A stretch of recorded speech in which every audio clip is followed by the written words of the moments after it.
सादर करीत आहे श्यामची आई. लेखक श्री साने गुरुजी. रात्र 17वी. स्वावलंबनाची शिकवण. श्रोते हो, आपण श्यामच्या आईच्या पुस्तकाचे वाचन करीत आहोत, कथा वाचन करीत आहोत. चला तर मग आपण कथा वाचनाला सुरुवात करूया. मी लहानपणी पोथ्या पुराणे पुष्कळ वाचली, परंतु संस्कृत स्तोत्रे वगैरे मला फारशी येत नव्हती.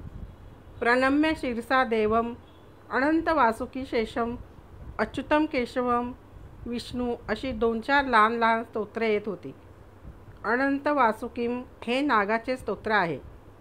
ते एका नागपंचमीच्या दिवशी आजोबांनी मला शिकवले.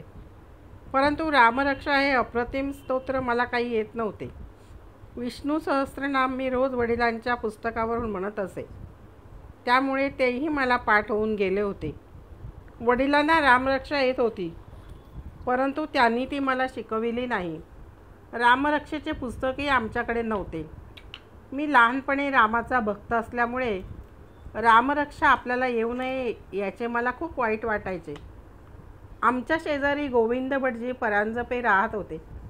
त्यांचा एक मुलगा भास्कर, त्याच्याजवळ रामरक्षेचे पुस्तक होते.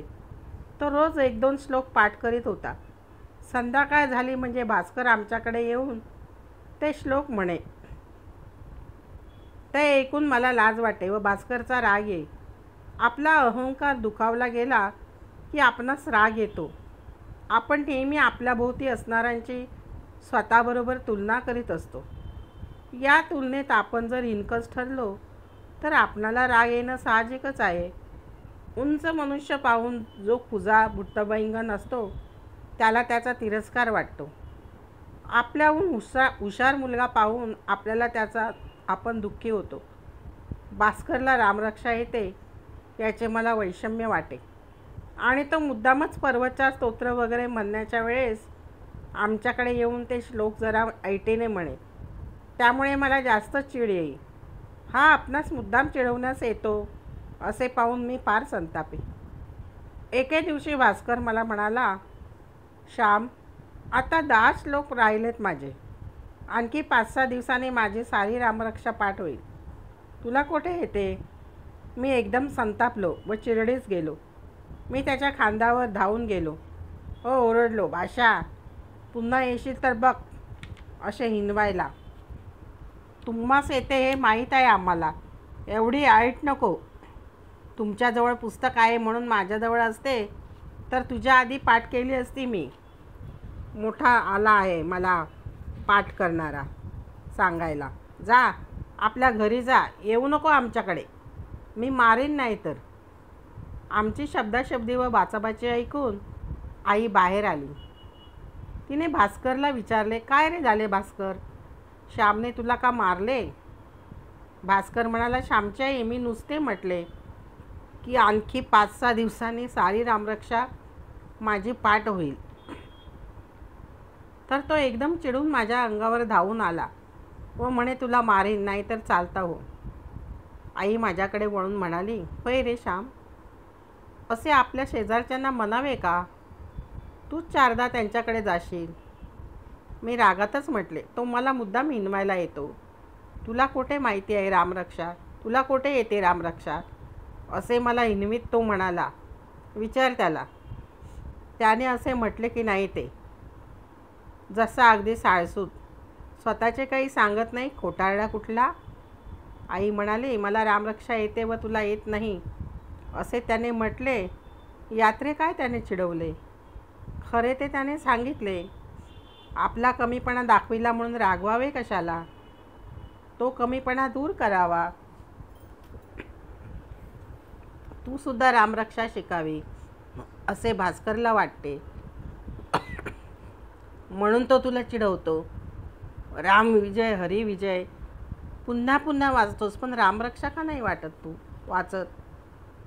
मी म्हणालो, माझ्याकडे नाही आहे आणि भाऊ काही शिकवित नाही.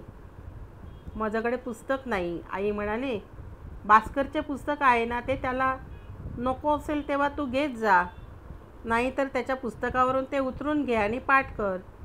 भास्कर आपल्या घरी गेला व मी मनातल्या मनात काही निश्चय करीत होतो. येत्या रविवारी रामरक्षा उतरून घ्यावायच्या असे मी ठरवले. मी कोरे कागद घेऊन त्याची वही शिवली, लेखणी चांगली तयार करून ठेवली व रविवारची वाट पाहत बसलो. रविवार उजाडताच मी भास्करच्या घरी गेलो.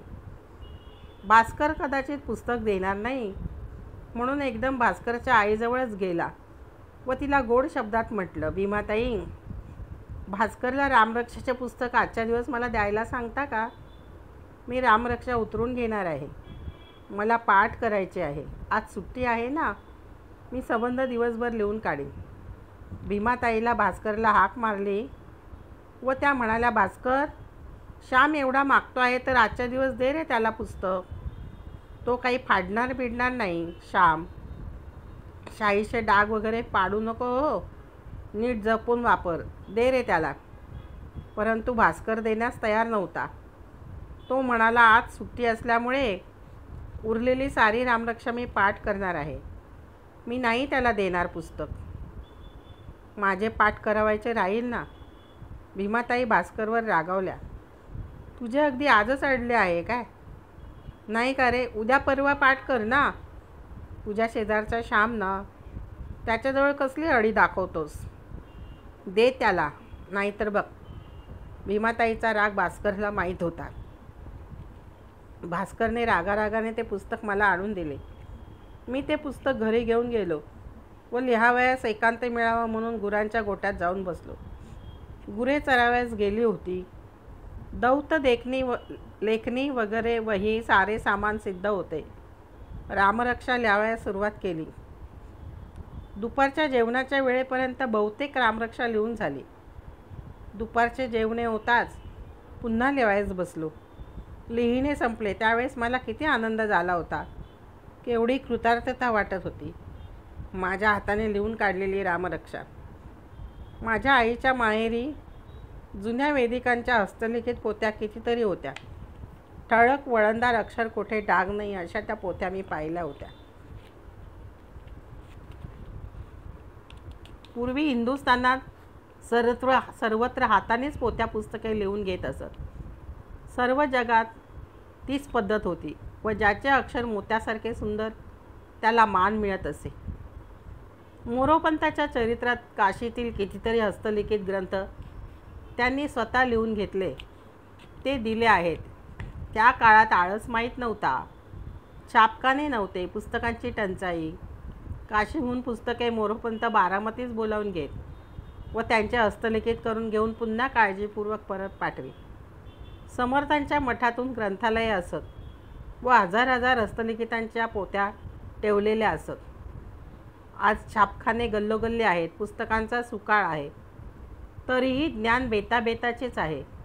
मनुष्याचे डोके खोकेच आहे. जीवन सुधारले किंवा सुसंस्कृत झाले, अधिक माणुसकीचे झाले, अधिक प्रामाणिकपणाचे व कर्तव्यदक्षतेचे झाले, अधिक त्यागाचे व प्रेमाचे असे दिसत नाही. परंतु ते जाऊ दे. मला त्या दिवशी खूप आनंद झाला होता खरा. भास्करचे पुस्तक मी नेऊन दिले. श्रोते हो, यानंतरचा भाग आपण पुढील भागात पाहूया.